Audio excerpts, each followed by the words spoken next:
தேனி அருகே காவல் நிலையத்தில் ஆட்டோ ஓட்டுநர் மீது தாக்குதல் நடத்திய 5 போலீசார் ஆயுதப்படைக்கு மாற்றம் செய்யப்பட்டிருக்கிறார்கள். இந்த வீடியோ என்பது வெளியாகி வைரலான நிலையில் தற்போது அந்த காவலர்கள் ஆயுதப்படைக்கு மாற்றப்பட்டிருக்கிறார்கள். தேனி அருகே காவல் நிலையத்தில் ஆட்டோ ஓட்டுநர் மீது தாக்குதல் நடத்தப்பட்டதாக 6 காவலர்கள் ஆயுதப்படைக்கு மாற்றப்பட்டிருக்கிறார்கள். காவல் நிலையத்தில் ஆட்டோ ஓட்டுநரை தாக்கியது தொடர்பாக 6 காவலர்கள் மாற்றப்பட்டிருக்கிறார்கள் என்ற அண்மை செய்தியை பார்க்கிறோம். சமீபத்தில் அஜித்குமார் காவலர்களால் தாக்கப்பட்டு உயிரிழந்த நிலையில் காவல் நிலைய மரணங்கள் என்பது மிக பெரும் பேசுபொருளானது. காவல் நிலையத்தில் மக்களுக்கு நடக்கும் அநீதிகள் என்பது மிகப்பெரிய பேசுபொருளானது. இந்த நிலையில் தேனி மாவட்டத்தில் காவலர்கள் ஒரு ஆட்டோ ஓட்டுநரை சூழ்ந்து கொண்டு தாக்கும் காட்சிகள் வெளியாகி இருந்த நிலையில் அந்த காவலர்கள் 5 பேரும் ஆயுதப்படைக்கு மாற்றப்பட்டிருக்கிறார்கள். 6 மாதங்களுக்கு முன்பு இந்த சம்பவம் என்பது நடந்திருந்தது. தற்போது புதிய தலைமுறை செய்தி வெளியிட்ட நிலையில் இந்த நடவடிக்கை எடுக்கப்பட்டிருக்கிறது.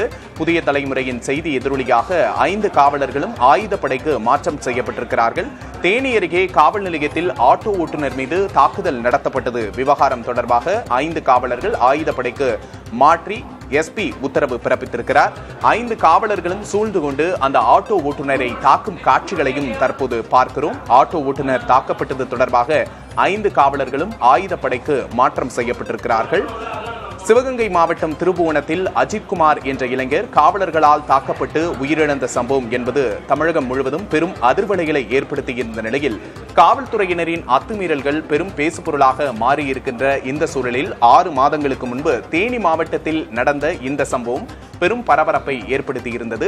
இது தொடர்பாக புதிய தலைமுறை விரிவான செய்தியாக வெளியிட்டிருந்தது. அந்த செய்தியின் எதிரொலியாக அந்த ஆட்டோ ஓட்டுநரை காவல் நிலையத்தில் வைத்து தாக்கிய 5 காவலர்களும் ஆயுதப்படைக்கு மாற்றம் செய்யப்பட்டிருக்கிறார்கள் என்ற அண்மை செய்தியை பார்க்கிறோம். ஆயுதப்படைக்கு மாற்றி எஸ்பி சிவபிரசாத் உத்தரவு பிறப்பித்திருக்கிறார். அண்மை செய்தியை பார்த்துக் கொண்டிருக்கிறோம். காவல் நிலையத்தில் தாக்குதல் நடத்தியது தொடர்பாக போலீசார் ஆயுதப்படைக்கு மாற்றப்பட்டிருக்கின்றனர். இது தொடர்பான கூடுதல் விவரங்களை செய்தியாளர் அருளானந்தத்திடம் கேட்டு பெறலாம். அருளானந்தம், தற்போது காவலர்கள் ஆயுதப்படைக்கு மாற்றப்பட்டிருப்பதா அண்மை செய்தியை பார்க்கிறோம். இந்த சம்பவத்தின் கூடுதல் விவரங்கள் என்ன? விக்னேஷ், இன்று காலை இந்த சிசிடிவி காட்சிகள் வெளியானதிலிருந்தே பெரும் அதிர்வலையை ஏற்படுத்தியுள்ளது.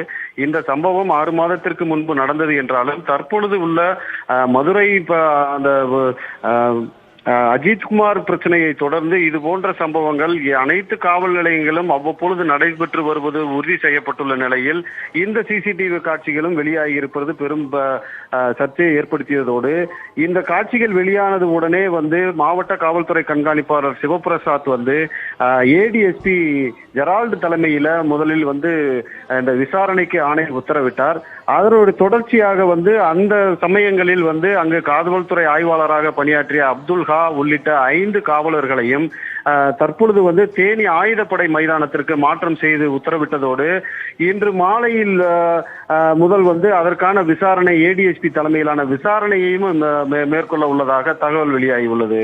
விக்னேஷ், காவலர்களின் செயல்பாடுகள் கேள்விக்குள்ளாகி இருக்க இந்த சூழல தான் 6 மாதங்களுக்கு முன்பு நடந்த சம்பவத்தின் வீடியோ வெளியாகி அது தொடர்பாக 5 காவலர்கள் ஆயுதப்படைக்கு மாற்றம் செய்திருக்கிறார் எஸ்பி சிவபிரசாத். அவர் வேறு ஏதேனும் அறிவுறுத்தல்களை காவலர்களுக்கு வழங்கி இருக்கிறாரா?